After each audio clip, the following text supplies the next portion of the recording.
Welcome back, it's Nan, and today I have some pretty big topics to discuss with you guys. We are going to be talking about Sony teasing their third-party partners, exclusives that are going to be coming to the PlayStation 5 platform. We're going to be talking about Miles Morales coming back on the UK sales charts with a sales boost that shows that this game really has not even hit its peak sales when we talk about it happening for the PS5 console specifically, as most sales are happening for the PS5, which is very interesting. We are going to be talking about Sony looking to reduce PS Now lag and what their plans are for that. We're going to be discussing Ratchet and Clank having a pretty reasonably attainable platinum trophy with a one playthrough, but also still having a challenge for those who are really looking for that kind of experience with Ratchet and Clank Rift Apart. And lastly, we'll be talking about some big news coming from Square Enix and Final Fantasy, the franchise, as a veteran brand manager announces retirement from their role. Now, before we get into that, if you have not subscribed already, please hit that subscribe button, hit that notification bell to get notified about all my upcoming videos, and hit the like button. It helps the channel a ton. Now, let's get started with this PS5 teaser for third-party games, and this comes from pushsquare.com, titled Sony on upcoming PS5 games, wait until you see what's coming from our third-party partners. And so over on LinkedIn, Asad Kizilbash says more than 25 titles in development for the PS5, nearly half of which are entirely new IP. And Christian Svensson, the VP head of global third-party relations at PlayStation, replies, just wait until you see what's coming from our third-party partners too. So really teasing at what they have in store.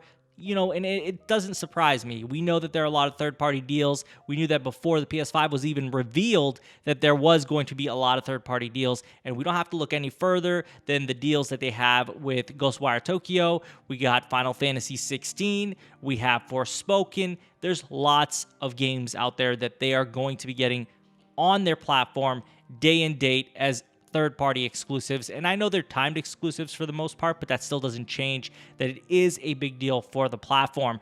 Personally speaking, I would love to see them continue this, as I know it's not feasible for them to go out and just buy publishers, right? Like, they don't have that Microsoft money, so their way to compete is locking up or at least getting timed exclusives from third-party partners. So I think it's a very exciting time to be a PlayStation fan, to be a gamer, because you're going to see these games roll out over the year and into the next year as well. I think we're going to see some pretty impressive titles, and I'm really looking forward to it.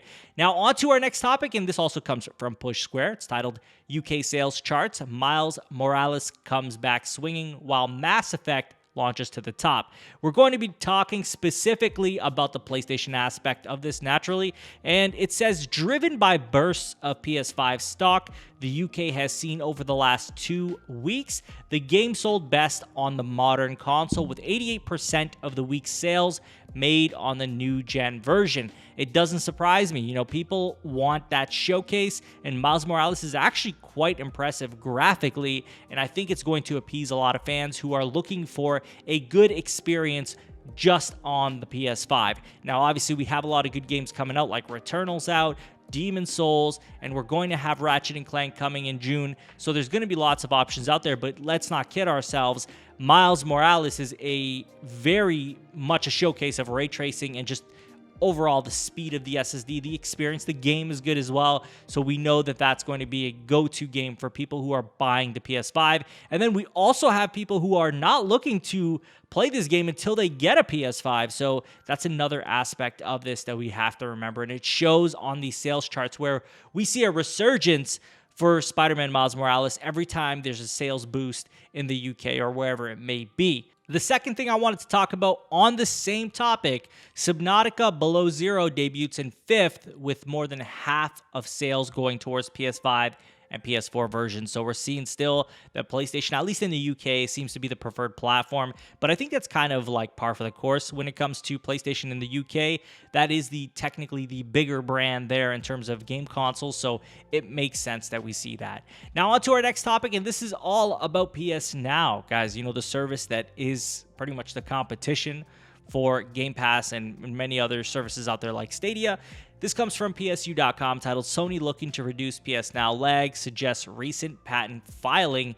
So the patent filing describes something called Edge Compute Proxy, and the description reads as follows. A method is provided including the following operations: executing a cloud video game in a data center, streaming video generated by the executing cloud video game over a network to a client device, deploying a cloud gaming proxy to an edge compute that is proximate to the client device, wherein the cloud gaming proxy buffers the video and retransmits lost packets of the video to the client device.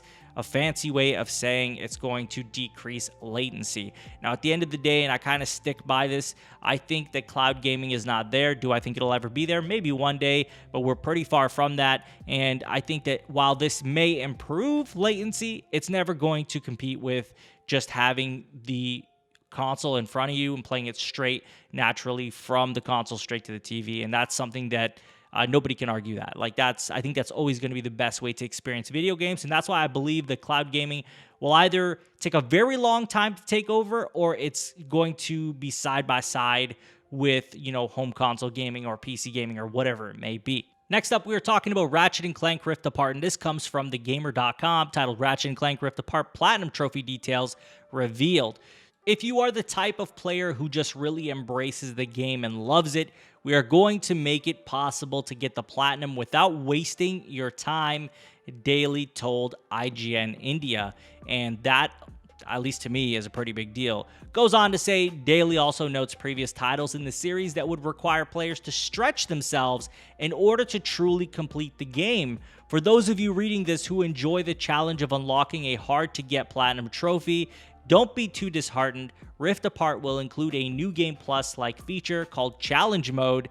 Challenge Mode will include a much steeper progression curve throughout the course of Rift Apart. So they're going to give you both ways of enjoying this game. Now, I, for one, being somebody who's busy, and I know a lot of you guys are busy out there, you can't be spending 2, 3, 4 playthroughs to complete a game or get a platinum, and this is just respecting your time, and I totally appreciate that, as it is an option for those of us who don't have all the hours in the world to run through a game multiple times to get a platinum trophy. For me, most of the time, if that's the case, I just won't get the platinum trophy, or I will, and this has got to be a game that I really love, do it just to get the platinum trophy. So I know a lot of people will appreciate this specifically, but I'm glad they're going to provide an experience for both people who want to challenge and those who actually want to be able to get this game's platinum in the fastest way possible, in a reasonably timed frame.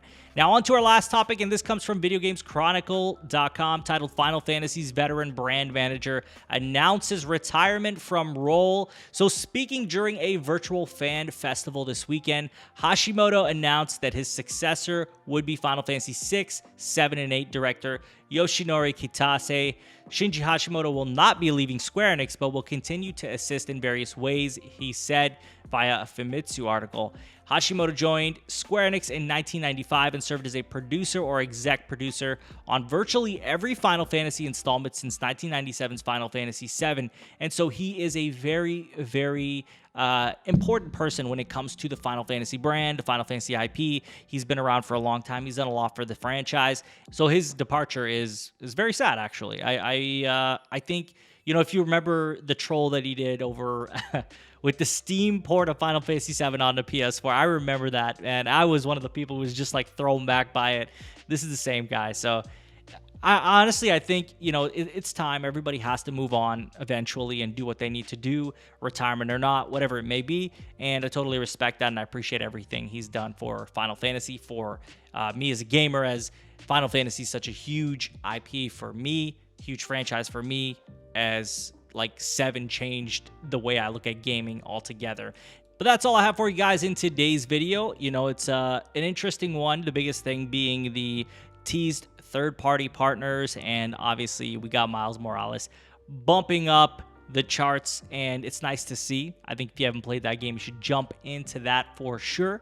PS Now has a lot of potential. I feel like they really need to work hard on making this a true competitor for Game Pass, as Game Pass is actually becoming very big. People love it. I know it's not for everyone. It's not for me particularly. Neither is PS Now, truthfully, but there are people out here that these services appeal to, and so you want to have an alternative for those who are on the PlayStation, and same, the Xbox is going to need alternatives to what PlayStation has as well to really compete. Ratchet and Clank having a doable platinum in one run is going to make me personally very happy. I'm curious what you guys will think, and naturally, as I said before, Final Fantasy's veteran brand manager, it's sad, but at the same time, I totally respect this man and hope he has great success in anything else that he does, as I'm sure he'll be retiring permanently one day soon. But let me know what you guys think of all that. I'll definitely be looking at the comments and interacting with all of you. Thank you all for watching. As always, if you have not subscribed already, please hit that subscribe button. We're nearing 7K. I can't believe it. 7,000 subs. We got some big plans coming up for the next big milestone. I promise we'll be talking about it very soon as we get closer to it. Make sure you hit that subscribe button, hit that notification bell to get notified about all my upcoming videos, and hit the like button. It helps the channel a ton. You can follow me on Twitter and Twitch. Links will be in the description, and share this video with a friend. I will talk to you all on the next one. Take care.